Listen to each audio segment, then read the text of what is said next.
Hi, I was a little depressed with all the bad news coming out about wars and famine and homelessness and my solution, and I'm not trying to promote alcohol abuse here, but my solution was to get good and drunk and stay that way until the end of the world. And so above is a picture of all the things I'm going to drink and explain to you what they are. The first thing is Calvados. Now, in case you don't know what a Calvados is, it's a liqueur made from apples, and it is my favorite, and it's the favorite of the people of the north of France. Now, in World War II, here's a funny story.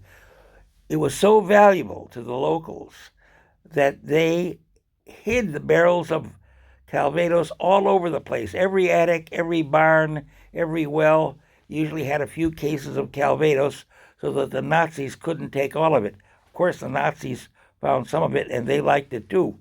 Uh, hey, I'm not a Nazi, but I liked it. But anyway, uh, the uh, the drink is not known too many places outside of the north of France.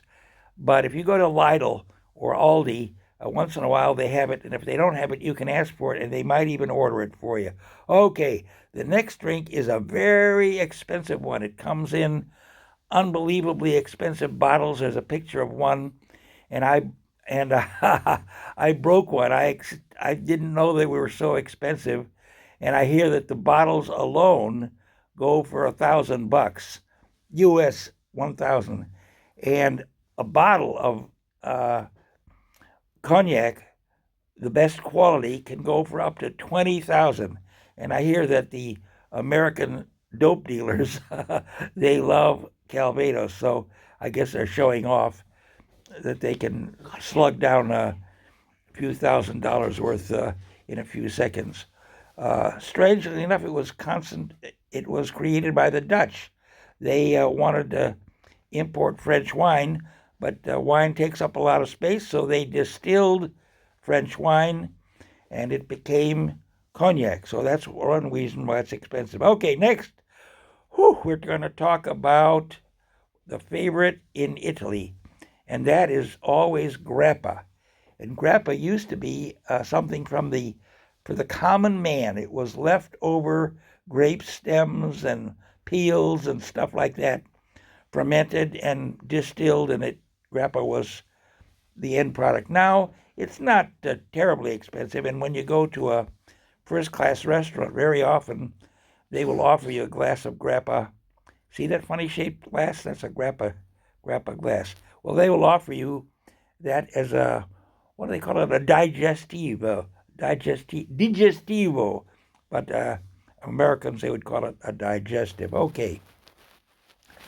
Now, the next one we're going to talk about is something that they use for cocktails. Well, a very popular summer drink. It's not too alcoholic. It's made from something called Aperol. Aperol. It's sold all over the world. It's made from bitter oranges, and if you go to a bar in Italy and they don't have it, some people will go to a different bar. But it's so popular, you can get it everywhere. It isn't terribly expensive, and guess what? You know it as spritz. Spritz. That sounds German, but it's really an Italian popular drink sold all over the world, and it's not the best way to get drunk because it isn't too strong.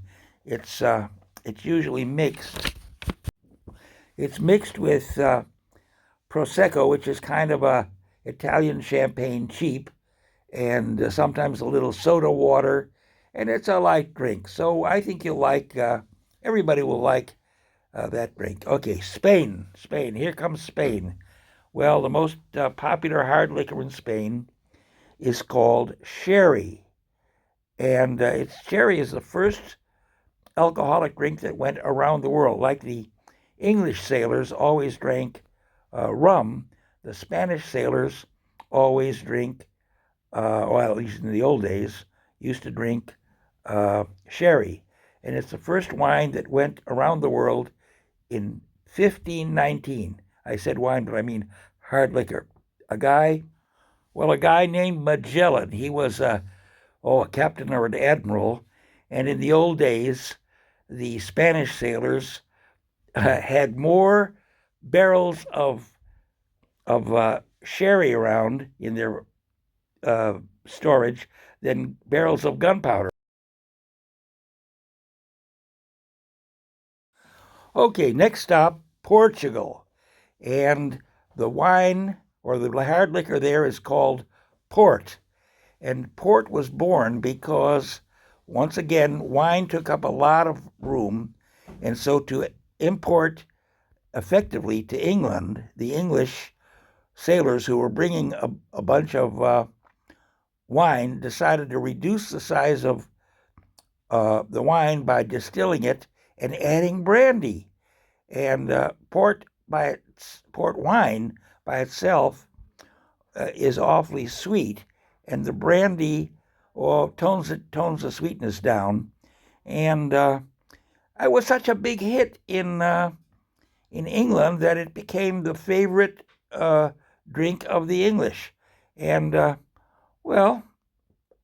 port is okay. I like it.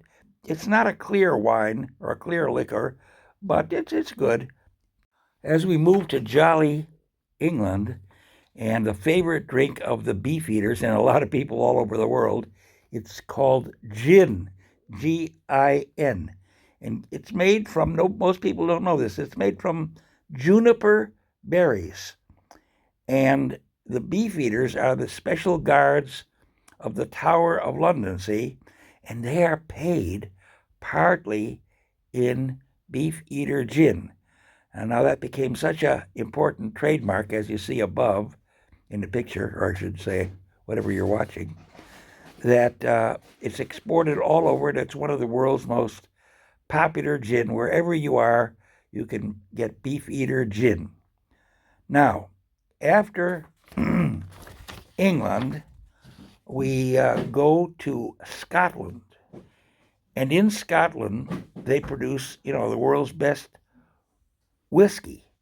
And one of the most popular brands, and it's an expensive brand, is called J&B, Justrini and Brooks.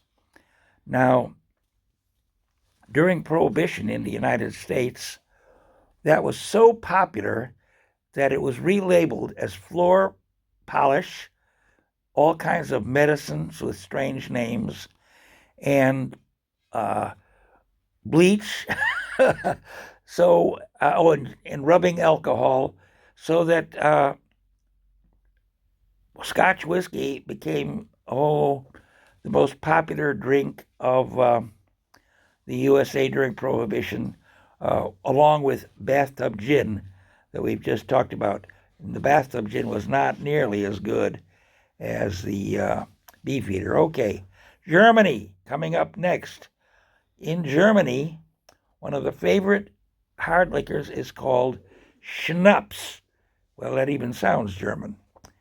And it's considered bad luck to toast anything with a cocktail, like a mixed drink.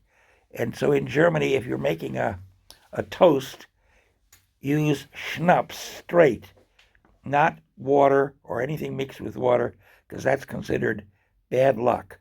Okay. Well, I hope you enjoy Schnapps. It's pretty serious liquor. And guess what? It's made with fruit, any fruit. It could be oranges or apples or grapes or apricots.